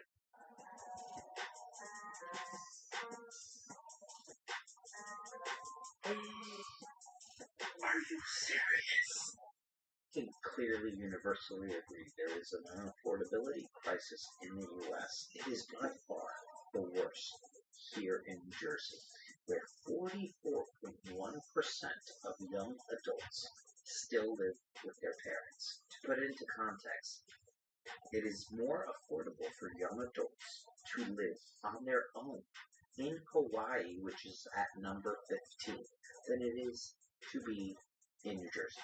And these statistics complement data that came out earlier in the year that found that hidden homeownership costs here in New Jersey are the 4th in the nation. And hidden home ownership costs include maintenance, utilities, and insurance. So it's becoming very unaffordable for young people to ever have aspirations to actually maintain a household of their own. When living on your own in a place as famously expensive as Hawaii feels more affordable than New Jersey, you know the housing affordability crisis has completely spun out of control. There is now 0 states in the U.S. where a minimum wage job is enough to afford a 2-bedroom apartment. Now, whoa, before you go, well, don't work a minimum wage job, go find a better paying job. The whole reason a minimum wage was created was to prevent worker exploitation. The goal was to ensure that even the lowest paid workers could afford basic necessities. The real problem is that it's not even just the minimum wage. Even if you make the average salary in the United States $66,000 a year, you can still barely get by because the average annual expenses in 2023 was almost $80,000 a year. And we know that in the past 2 years, has hit the fan. To have the same purchasing power as the boomers did in the 1970s, a minimum wage job would have to be close to $60 an hour. A minimum wage job. Why don't you go find a $60 an hour job? Let me know how that goes. But no, we shouldn't tax the ultra wealthy and the mega corporations who are creating this crisis, because we should just wait for the money to trickle down into our mouths and all over our body. It's going to trickle down. Oh, I think if working people could simply go out and land a higher paying job, they already would. That's just reality. But the math makes one thing crystal clear. Even earning the average salary of about $66,000 a year can still leave you drowning in debt when basic living expenses require at least $80,000 annually. At this point, you'd literally have to make $60 an hour flipping burgers just to afford the same basic necessities that previous generations could comfortably enjoy back in the 1970s. This is a summary of what it is to live in the United States in 10 seconds. We pay taxes on money we earn, taxes on money we spend, taxes on things that we already own, with money that we have already been taxed. Today was payday, so let's budget my teacher paycheck as a single mom of 3 working 2 jobs. My total income after taxes and after family insurance is $1,936. I'll tell you right now, I am short this pay period from my teacher paycheck. I'm going to immediately move $500 to my groceries and gas account for the next 2 weeks. I'll move $100 to my Apple Pay for random spending money, $65 for nails. So right now I'm at $1,271 left of my teacher paycheck. I have a $250 car payment. I have $250 for car insurance, $24 for an Airtable subscription. So I used Airtable for free for years. It did start charging me a couple months ago, and I will be looking into that this week. Before and after school childcare for 2 weeks is $140. I'm setting aside $295 for family appointments and mental health miscellaneous.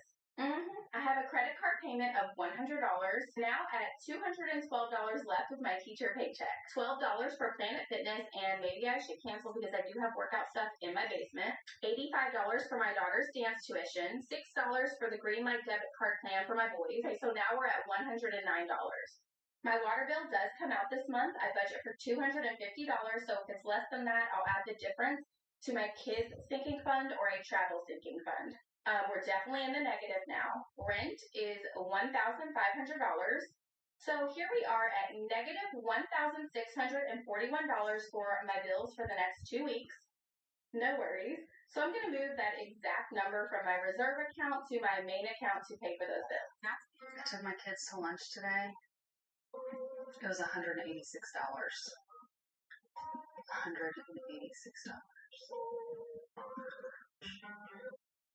I literally said, "Is this with tip?" The tip was $46 because they included it. So the meal was $140 and then a $46 tip. A $186 lunch for a mom and her kid? She must have gone all in on a buffet right inside the Disneyland castle.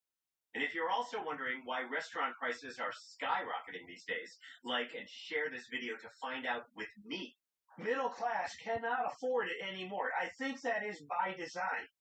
Okay, I'm not an economist. I don't know how that stuff works, but I think it's by design. I honestly do. But the fact that these things are ridiculously expensive as they are, and so hard to obtain, interest rates are so high, the average person is in trouble. And again, I keep saying the average person. Understand that most families are multiple people.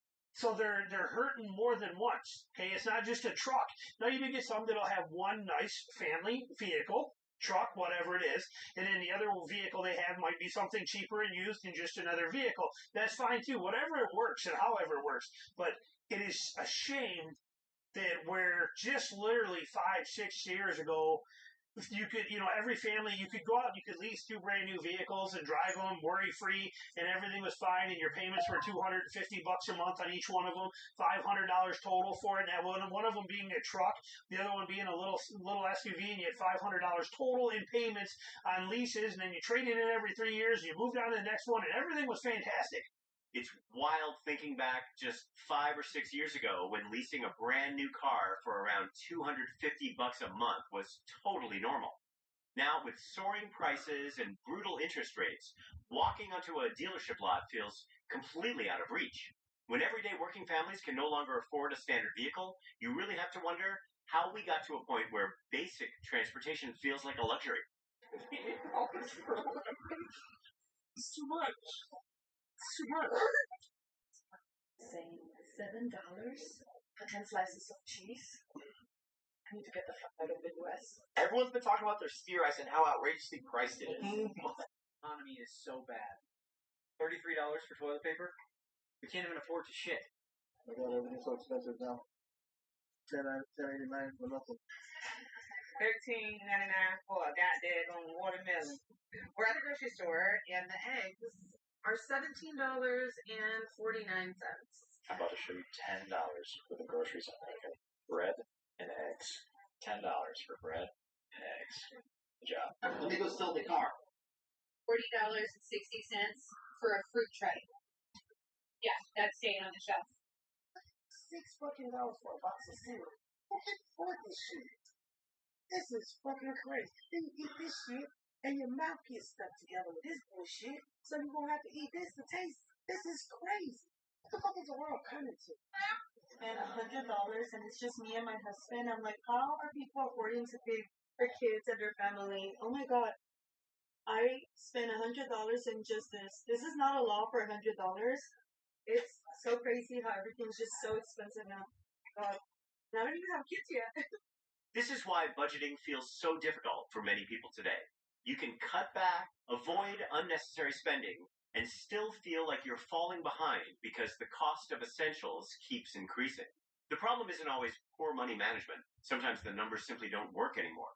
I don't know what it is about seeing other people's monthly expenses and what they are spending their money on, but for some reason, to me, it is so satisfying to see. We are a family of 4, and these are our monthly expenses every month. In the past, I've been really bad about just flying by the seat of my pants, not really having a budget. I'm still working on our budget right now. So, for the time being, I'm just writing our monthly expenses. This is what we're spending, and this is everything that is coming out of our checking account every month. In total, we are spending $6,000 and $6,015 every month. Now, this does not include our credit cards, so it does include loans like our mortgage and car loan, things like that. But we have about $130,000 in credit card debt, and this is not included in that. That payment is another $2,800.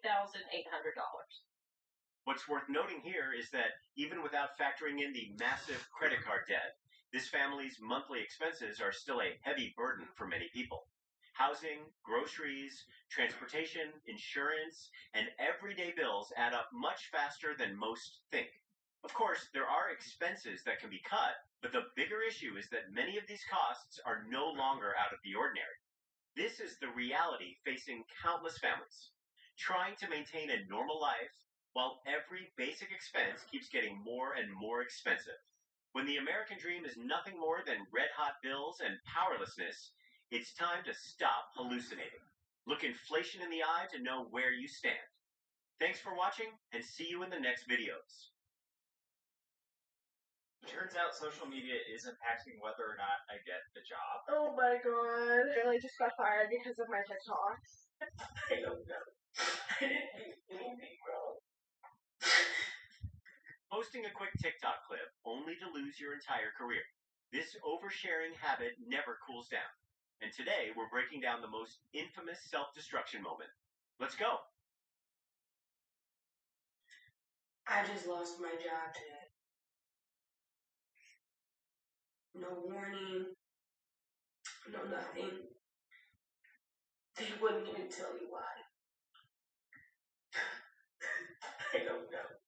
I didn't do anything wrong.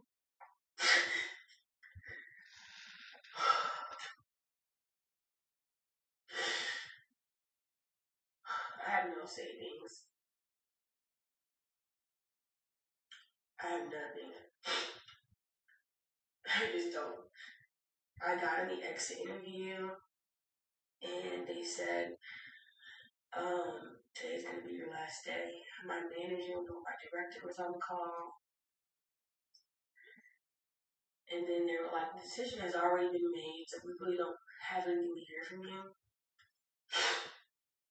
You're only gonna get paid for the one day you worked in August, and we'll give you your commission check if that's the last of it in the call.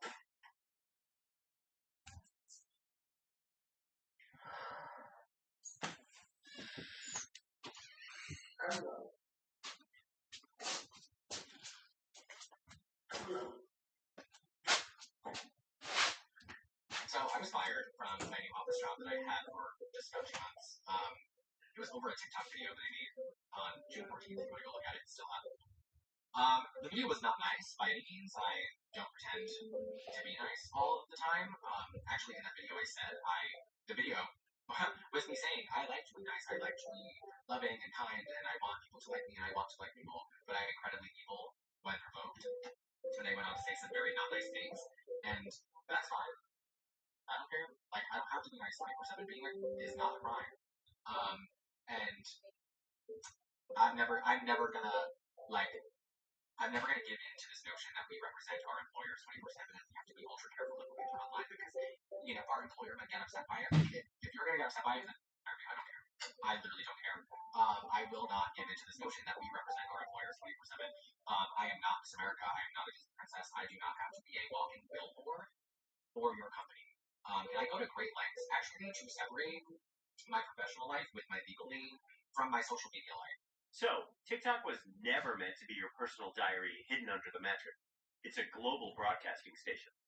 But genuinely, why are we acting like we can post whatever we want when we have an office job? Like, if you wouldn't say it in the office, why would you put it online? And the guy replied, if you wouldn't say it in the office, why would you put it online? Because I do not represent the company 24/7. Did you watch the video before commenting?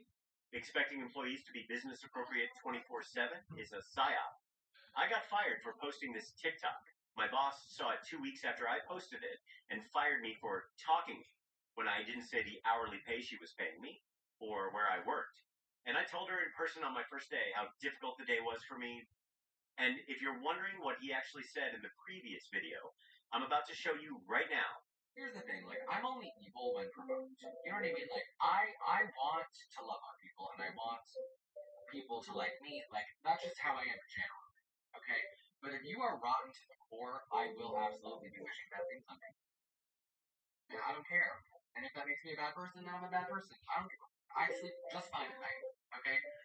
Here's the thing, I've also been on social media long enough to know that you can't tell people to kill themselves. Because the thing is, I always wish people to kill themselves because I can't make you kill yourself. Do you know what I mean? Like, if I say I don't, that's scripted. It could be perceived, it could be argued in the court of law that I am threatening somebody, and I'm never going to threaten someone. And I don't want it to be perceived that way. I want it to be perceived that I hope you struggle with your demons so badly that you kill yourself. But I've had one too many social media accounts and for wishing somebody kill themselves. So now we've got to get creative with how you word it, you know? Okay, let's stop here. Given that he publicly wished for others' lives to be in danger on social media, I guess no company on the planet would dare to keep him. This also means he has essentially slapped the word unemployable on his forehead for life. Office siren? Office siren? Oh, this outfit is so office siren core. You're an walking HR violation. Oh my god. I really just got fired because of my TikTok. Guys, sorry, I'm back home now. Oh my god, I'm like literally shaking. I just lost my job that I worked at for 2 years because I didn't know that I wasn't allowed to like record at the restaurant and make TikToks, which sounds dumb. Like, I understand the reason I was let go, but no one like told me that I couldn't do it. Like, no one told me that it wasn't allowed or that I was gonna, like, I didn't even get in trouble for it. I didn't get a write-up for anything. I've never gotten a write-up at that place. Like, I worked there for over 2 years. And, like, it just feels so, like, out of the blue. Like, I don't know. I just can't believe I just got fired. I got a call, and I actually missed it because I was literally at Pilates. And then I came out of Pilates, so I had a missed call. And it was from the, like, HR department at my work. I cannot disclose the company's name. Okay, I can't. They called me, and they were like, you are terminated immediately, and they want me to take down all of my TikToks. So, unfortunately, there will not be any more Come Work a Serving Shift with me videos. I cannot believe this just happened. I cannot believe it. It is honestly ridiculous that her ultimate excuse was that nobody explicitly warned her not to film on the job. The reality is that from day one, strict policies against recording or filming were laid out clearly in her onboarding paperwork. We often treat company rules like software terms of service, blindly clicking accept without bothering to read a single line. Then, after 2 years of hard work, that careless nod turns into a termination letter. What a massive mistake. The flight attendant who's twerking cost her her dream job. What the hell? I didn't think that, being so happy can turn into something like this. Nell Diallo was having a great time dancing and twerking in the aisle on an empty plane before an early morning flight. So I decided to just take advantage of the moment to wake myself up and kind of get myself like hyped up for my day, basically. She posted a video on TikTok along with the caption, "What's wrong with a little twerk before work?" But after the video went viral, she says Alaska Airlines fired her. What did they say to you? They just said that I broke their social media policy. Nell had only been on the job for 6 months. She says she was twerking to celebrate the end of her probationary period. Why did you decide to post the video? I was really proud of myself that I came so far. I just didn't think that my video and my post and the way I was dancing would be deemed as inappropriate. What? So how did you feel in that meeting when they told you you lost your job? I put on such a proud face every time I stepped on that plane. And for them to terminate me without giving me a chance, it just was unfair. You know, it's completely natural to be excited about passing a milestone at work. But honestly, context matters. When you're wearing a company uniform on company property, turning that into personal social media content is just playing with fire. So yeah, this is a huge reality check for everyone out there. Personal fun is fine, but if you don't know where to draw the line, well, a single video can literally cost you your job. I got fired, y'all. I got fired. They finally found the video. That video, they found the video. So I went into work today. Everything was very normal. I helped the finance department set up their check scanner. While I was doing that, I had a couple of the executives come over to me and they were asking for help with this or asking for help with that. And and it was like so busy that the finance guy that I was helping, he was like, "Oh wow, you're popular today." And I was like, "Yeah, I don't know what's up with that." So I don't think anything of it. I'm just going about my merry little business. I have an interaction with my boss that's a little bit strange, but not really. So what happened was one of the executives asked if I could make his laptop a personal laptop and remove it from the domain of the company that I work for, that I'm contracted by. So I have to run it by my boss. And so I had to go and ask her for permission. She was like, "Oh yeah, he's an executive. He gets whatever he wants. Just go ahead and do it." But before I asked her, like when I knocked on her door, she looked up and she had this look on her face like she was irritated. You know, she had this look on her face. I couldn't quite place it, but it was just like a fleeting look. Once I started talking, she, changed her demeanor or whatever. And so she gave me the approval. I went, I did the laptop, I gave it to the executive, and that was that. Maybe like an hour later, she stopped by my office and she was like, "Hey, did you get such and such situated?" And I said, "Yeah, he's good to go." And she was like, "Okay, thank you so much." And that was it. I would say like 30 minutes after that interaction, I went to go like look at my Slack messages or my email or something to follow up with the user, and I couldn't get in. My email wasn't working. My password wasn't working. And I immediately thought, okay, I'm being offboarded. This is me being offboarded. Is a moment of fame really worth your entire career? Viral attention fades fast, but a flagged background check stays forever. And honestly, the company caught that video week 1. Those extra 2 weeks were just HR and legal preparing the termination papers. Playing with your livelihood for clicks never pays off.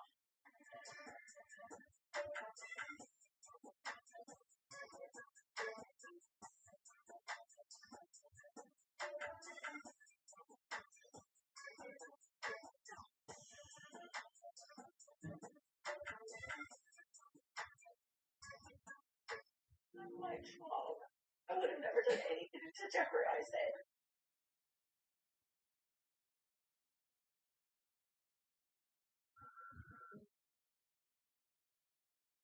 Have a good day, y'all. Where are you flying to today? Oh, good. We going to visit, or is that where we're from? That's home. Oh, yeah. Yeah, you gotta stop by and say hi. What's your name? I'm Jen. I'm very nice to meet you. What are we looking at? What are you looking at? So we're out of NC-17. That's probably what it was. We're out of NC Babe, did you want to take a picture of the bottle and the color? Yeah. That way we know for next time. Here you go, my love. You're welcome. You have a great day. It's the syrup that you're going with, right? Yes. This is Coral. She is a little bit darker, but it's perfect because once this like mixed together. Oh my god.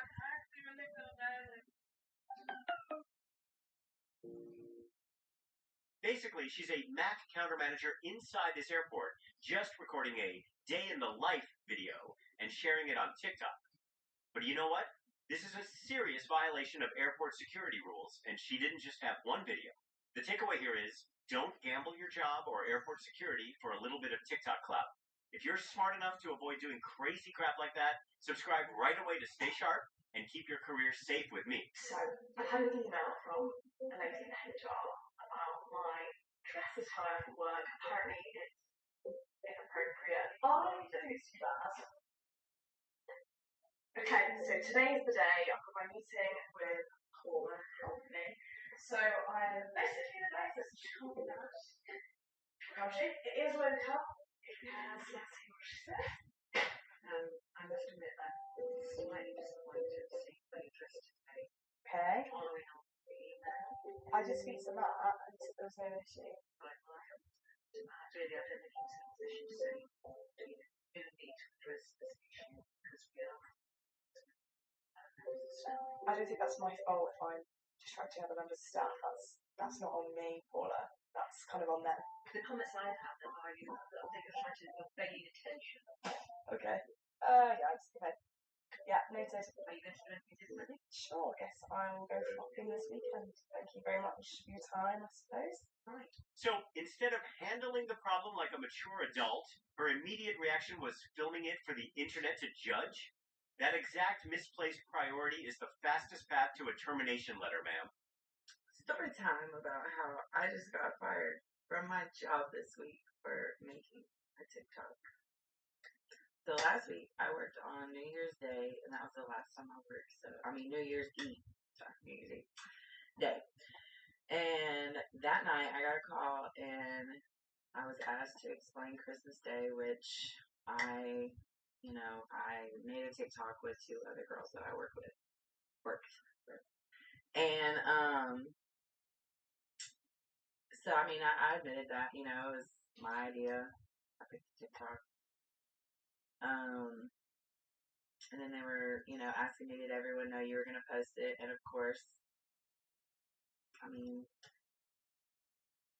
you don't really make a TikTok not to post it, right? So, anyways, they said, we'll figure it out by Friday. We'll call you. Like, okay. If you're going to be fired or if you're not going to be fired. I'm like, okay, cool. So they asked me to take everything down. I took anything down that was in the operating room. I did like some day in the lives and, never showing any indication of where I worked or anything like that. But, like they said, it could be traced back. You chose temporary hype over your actual livelihood, making your termination totally deserved. Don't go on social media playing the victim after intentionally violating policies and exposing your employer to legal risks.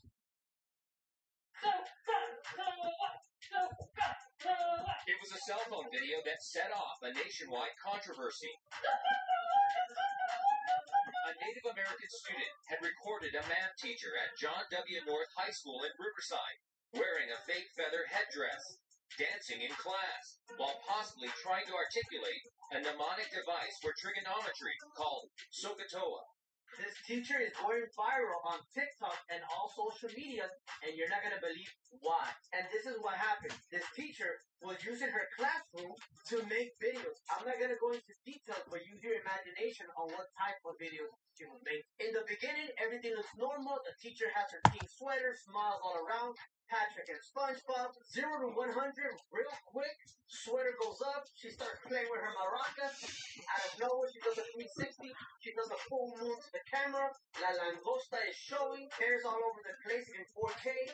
Once the principal found out what the teacher was doing, he did a press conference conference with different news sources. The commentary that the principal did went viral as well. The way that he was explaining what the teacher was doing in his videos, hilarious. This happened in Houston. Automatically, the teacher loses her job.